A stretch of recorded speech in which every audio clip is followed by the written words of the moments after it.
മലയോര ഹൈവേയിൽ യാത്രക്കാരുടെ ജീവന് ഭീഷണിയായി കാടുപടലങ്ങൾ വളർന്നു നിൽക്കുന്നു. ഏലപ്പാറ 1-ാം മൈലിലെ കൊടും വളവിലാണ് കാട് റോഡിലേക്ക് പടർന്നു നിൽക്കുന്നത്. കാഴ്ച മറിയുന്ന രീതിയിൽ കാട് വളർന്നത് ഈ ഭാഗത്ത് അപകടങ്ങൾ പതിവാക്കിയിരിക്കുകയാണ്. മലയോര മേഖലയിലെ പ്രധാന പാതകളിലൊന്നായ ഇവിടെ ദിനംപ്രതി നൂറുകണക്കിന് വാഹനങ്ങളാണ് കടന്നുപോകുന്നത്.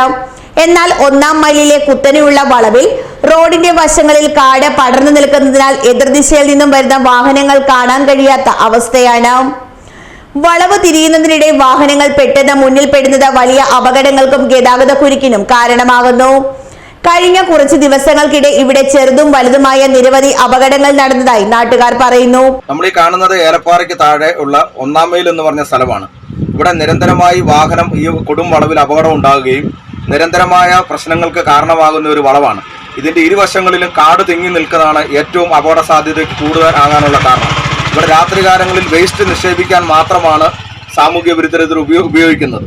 ഇത്തരത്തില് റോഡിന്റെ അനാസ്ഥ മൂലം, അതായത് ഈ റോഡിന്റെ സൈഡ് വശത്തുള്ള കാടുകൾ വെട്ടി നീക്കം ചെയ്തില്ലെങ്കിൽ ഇവിടെ ജീവൻ പൊലിയുമെന്നുള്ള കാര്യത്തിനകത്ത് യാതൊരു സംശയവും വേണ്ട.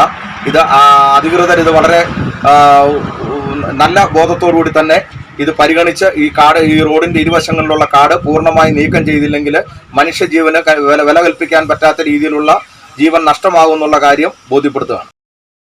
റോഡരികിലെ നടപ്പാതകൾ പൂർണ്ണമായും കാട് മൂടിയതോടെ കാൽനട യാത്രക്കാർ റോഡിന് നടുവിലൂടെ നടക്കേണ്ടി വരുന്നതും വലിയ സുരക്ഷാ ഭീഷണിയാണ്. റോഡരികിലെ കാടുപടലങ്ങൾ സാമൂഹിക വിരുദ്ധർക്ക് മാലിന്യം തള്ളാനുള്ള താവളമായി മാറിയിരിക്കുകയാണ്. രാത്രിയുടെ മറവിൽ പ്ലാസ്റ്റിക് മാലിന്യങ്ങളും അറവ് മാലിന്യങ്ങളും ഇവിടെ നിക്ഷേപിക്കുന്നത് പതിവായിട്ടുണ്ട്. കാടിനുള്ളിൽ മാലിന്യം ചീഞ്ഞഴുകുന്നത് മൂലം പ്രദേശത്ത് ദുർഗന്ധം വമിക്കുകയും പകർച്ചവ്യാധി ഭീഷണി ഉയരുകയും ചെയ്യുന്നു. തെരുവ് നായ്ക്കളുടെയും മറ്റും ശല്യം വർദ്ധിക്കാനും ഇത് കാരണമാകുന്നു. അടിയന്തര നടപടി വേണമെന്നാണ് ആവശ്യം.